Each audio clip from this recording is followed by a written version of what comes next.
12 ya, ada 12 kurang lebih hak muslim terhadap muslim lainnya. Jadi kita niku terhadap muslim yang lain niku wonten hakipun. Jadi Islam ini merupakan agama yang mengatur tentang etika pergaulan antara sesama manusia, baik untuk sesama muslim maupun juga non muslim. Yang pertama nopo? Yang pertama memenuhi undangan. Dari panjenengan kita sedaya niku lek diparingi undangan itu dianjurkan untuk datang. Ya. Dianjurkan untuk datang. Lho wonten hadis wonten. Dan siapa yang tidak memenuhi undangannya maka dia telah maksiat kepada Allah dan Rasul. Sampai wonten. Ya, apalagi undangan pernikahan. Ya. Tetapi saat ini undangan pernikahan itu wonten todongan biasa iki. Wah iki sing gak ono semaput. Tonjokan nggih. Nggih. Zaman seni ditonjok oleh pedang nanti yang berjalan iki tonjok oleh rokok. Tonjok rokok sabun nggih, sabun biasa nggih. Ditonjok ngelu. Ya. Nah, sudah duduk ngelu. Nggih. Jadi saat ini lek dulu niku undangan itu suweneng karena identik dengan undangan makan-makan. Undangan tasyakuran. Lalu musim pernikahan undangan nih, seneng apa seneng biasa ya? Seneng bercampur aduk. Boleh gak diundang, pura-pura takon, kamu udah diundang, pura-pura takon. Jarang yang mendapatkan undangan, misalnya 10 undangan, 5 undangan itu seneng. Rata-rata waduh ini. Nek tanggal tua waduh. Waduh kata. Nggih mene wis utange durung lunas sing liyane tambahin meneh ya. Aku oleh tonjokan. Harus bagaimana dengan kondisi seperti ini? Ya. Janipun iki undangannya rada meksa ngene iki asline. Nggih. Apakah wajib datang? Kalau memang mampu datang, silakan datang. Kalau memang tidak mampu karena kondisi dan situasi, ya terserah panjenengan. Misalnya DM ben dari 100 nang aku mosok kan dari 50 saiki kan dicatet Bu. Nggih napa Bu? Ibu-ibu biasa sing paham ya. Wadah catatan undangan. Jadi memang sebaiknya. Jadi wonten Ustaz kula nang Mas itu nanti pernikahan itu ketika para bapak-bapak dikumpulkan kemudian disampaikan ngapunten nggih ya. Untuk pernikahan anak saya tidak pakai amplop. Wah, seneng kabeh. Jadi sing wis nyiapno dhuwit 50 100 niku wis seneng goyang-goyang. Yo kena blonjo gitu. Saestu akhirnya tidak diterima. Tidak diterima. Dan kondisi seperti itu ya bisa jadi insya Allah memudahkan yang lain. Soalnya khawatir hutang itu ditagih sampai nang akhirat totalannya pun.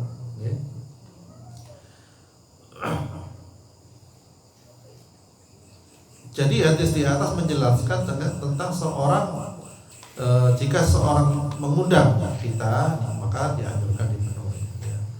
Dalam hadis sampaikan setiap mukmin satu sama lainnya bagaikan bangunan yang saling menopang, saling menguatkan. Ini ada riwayat Bukhari dan Muslim. Yang kedua hak muslim satu dengan yang lainnya yaitu mengucapkan salam. Mengucapkan salam. Hal ini sebagaimana hadis Rasulullah, demi Allah tidak akan masuk surga hingga kalian beriman dan tidak beriman hingga kalian saling mencintai. Dan dikatakan tidak beriman hingga kalian saling mencintai. Maukah aku beritahukan sesuatu yang jika kalian lakukan akan menumbuhkan rasa cinta di antara kalian? Napa niku yaitu sebarkan salam di antara kalian. Nggih, masih kita tonggoan ketemu nggih salam. Tapi sing sering malah mboten nggih. Situ resik rumput, situ lewat amit yuk, nggih. Jadi sing saya ketika misalnya situ gali resik rumput panjenengan lewat, assalamualaikum, waalaikumsalam. Pertama banyak abot isin, tapi insya Allah tamu-tamu nunggu saya. Bayangkan salam itu dijawab kalian tidak dapat pahala. Yang mengucapkan pinten pahala 20 kata-kata. Yang jawab benar 40 kata-kata.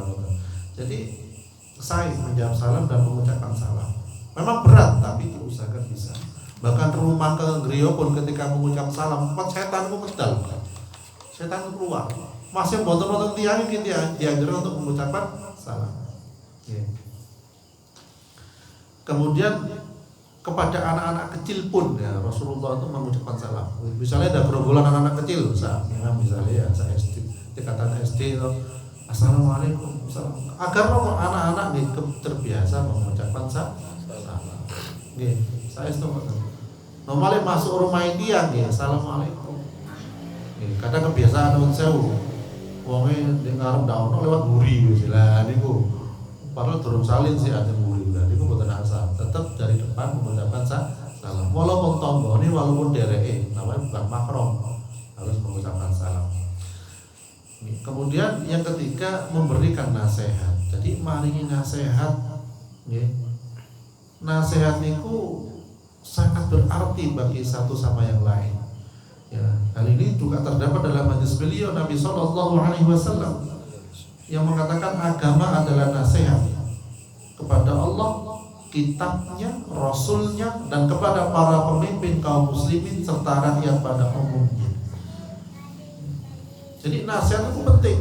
Lek boten saged nasihat kebaikan, nggih, nasihat sing sae. Misalnya, yuk ojo mangan iku yo kok dah khawatir loro kabeh awake. Atau nasihati anak ele, lek mam tangan kanan ya le. Sae ngono. Iku dapat pahala yang ngasih nasihat. Bapak-bapak yang nasihat ibu ingin beri nasihat kepada bapak-bapak, tapi caranya harus halus semuanya, hikmah. Kemudian yang keempat adalah menjawab hamdalah saat bersin. Misalnya kita alhamdulillahirabbil alamin, kemudian yang mendengar mengucapkan apa? Yarhamukallah. Jawab kalau yang bersin yahdikumullah. Jadi menjawab bersin dijawab alhamdulillah. Alhamdulillah. Sing direngakan yarhamukallah. Jadi menjawab orang bersin yang berucap hamdalah adalah wajib hukumnya dan juga wajib untuk menjawab dengan mengucapkan yarhamukallah, dengan ucapan yarhamukallah wa yuslih balakum. Ya, jika orang tersebut bersin secara terus-menerus lebih dari 3 kali, maka pada bersin yang keempat ucapkan syafakallah. Ya, semoga Allah menyembuhkan. Berarti loro. Sing wae iki mboten usah besok-besok wajib wah misalnya ngoten. Mboten asal ngoten ya. Ya, mboten usah besok-besok itu ngaken.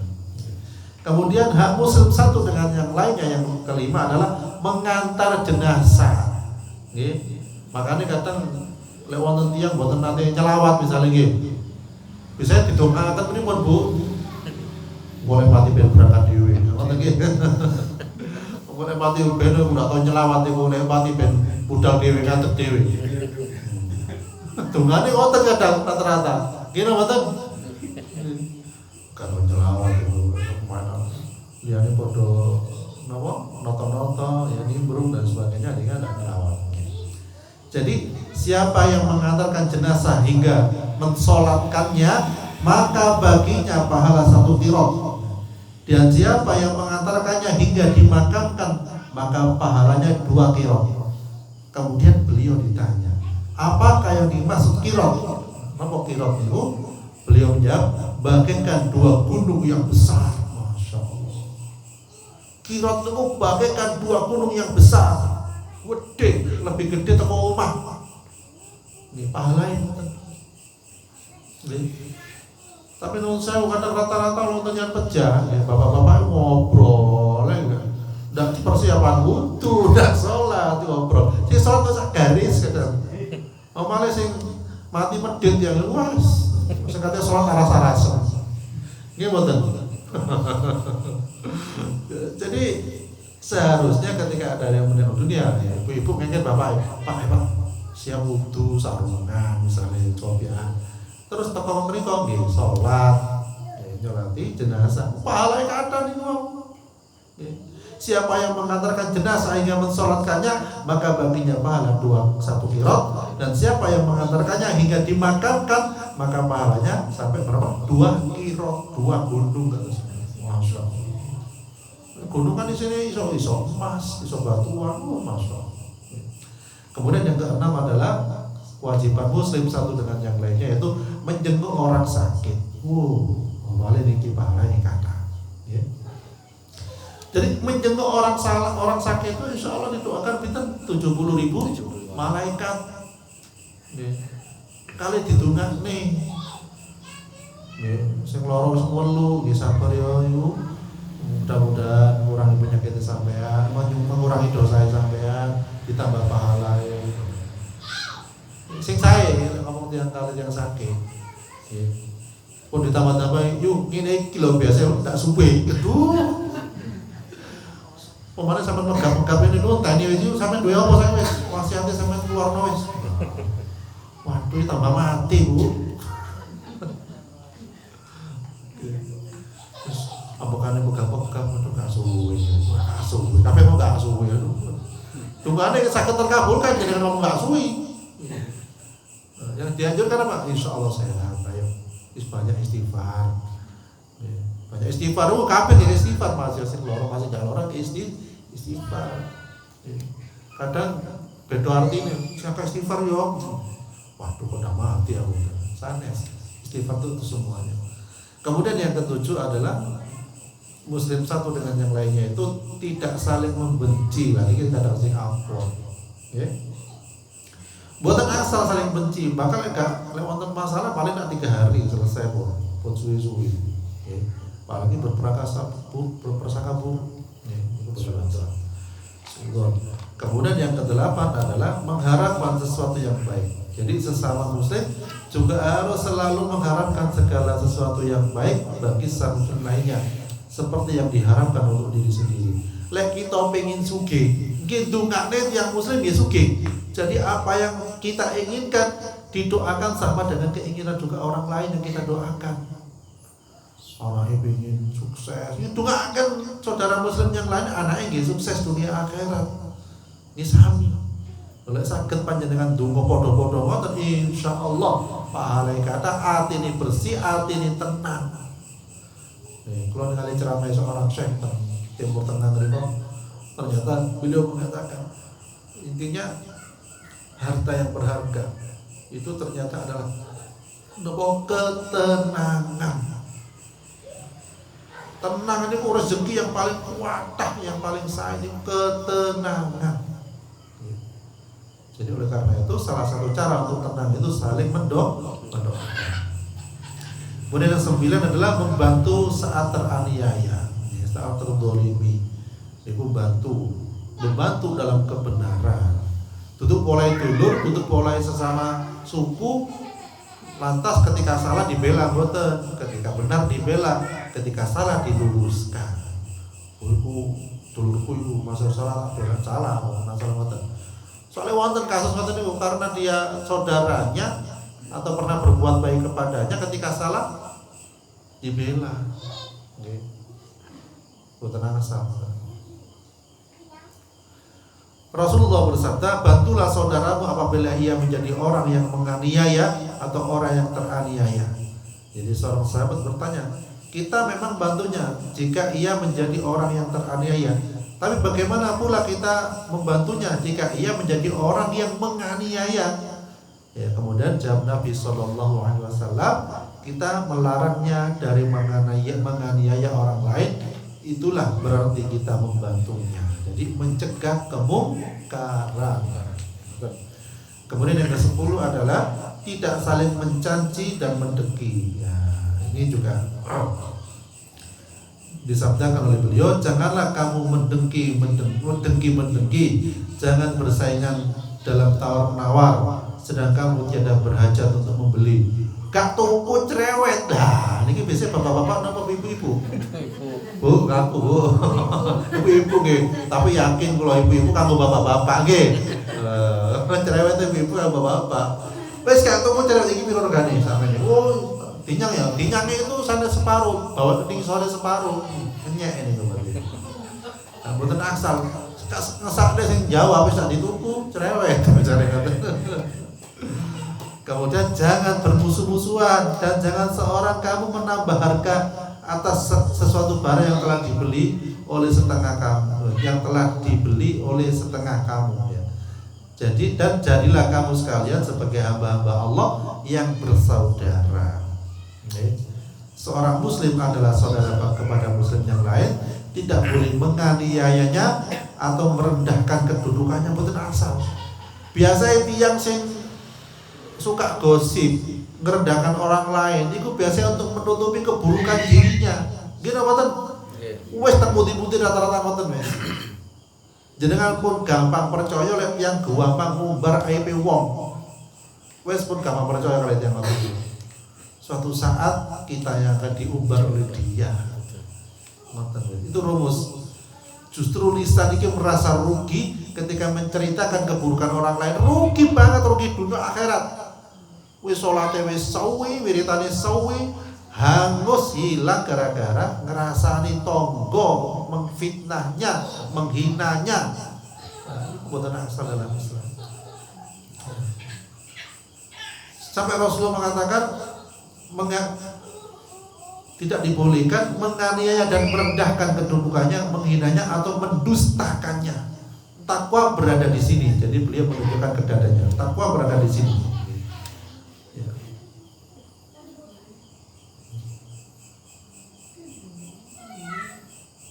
Jadi seperti ya.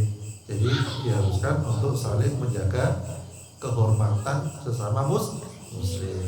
Kemudian yang ke-11 adalah membantu dalam kesusahan. Nah, ini penting. Golek utangan, rayu-rayu nangis-nangis. Lek dhek sing nate ngutangi balik, yo kula nyuwun duit apa nyilih duit waduh gak duit. Jadi pernah dipinjami gak balas pinjami. Nah, niku boten asal mboten. Harusnya saling menolong. Nggih. Rasulullah sallallahu alaihi wasallam bersabda, barang siapa melepaskan seorang muslim suatu kesusahan dari kesusahan dunia, niscaya Allah akan melepaskannya suatu kesusahan dari kesusahan hari kiamat. Barang siapa yang meringankan suatu kesempitan seseorang, niscaya Allah akan meringankan kesempitannya di dunia dan di akhirat. Barang siapa menutup aib seorang muslim, niscaya Allah akan menutup keaibannya di dunia dan akhirat. Allah senantiasa bersedia untuk membantu hambanya selama hamba itu senantiasa bersedia untuk membantu saudaranya. Nah, jadi wonten saling bantu. Kadang sing lali ketika posisi di atas, lek sing wis sedang atau biasa wis eling sik guyub kumpul, tapi lek wis gawe mobil parkir wis empok Mas.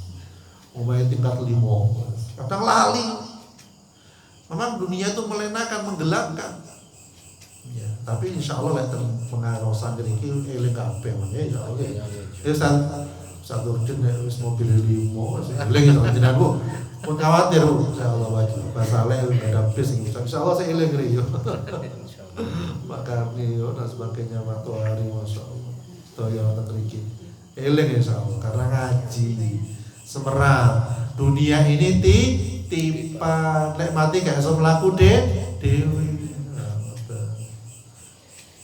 Wonten nate sing pejabat niki mlaku dhewe. Mboten wonten. Lek mlaku dhewe jeneng wedi napa? Malah wedi nggih. Kemudian yang ke-12 yang terakhir yaitu mengambil berat urusan muslim lain. Maksudnya menjaga hubungannya dengan satu muslim dengan muslim yang lainnya. Mengambil berat itu mengambil beban, maksudnya membantu meringankan kesusahan-kesusahannya, hampir sama dengan ini. Jadi di akhirat nanti itu perkara-perkara yang sulit akan ditemukan. Oleh karena itu meringankan saudara kita ketika di dunia itu, insya Allah meringankan perkara-perkara di akhirat kelak. Ketika dikumpulkan di padang mahsyar itu wis ngurusi awake dhewe mboten emut lintune iku.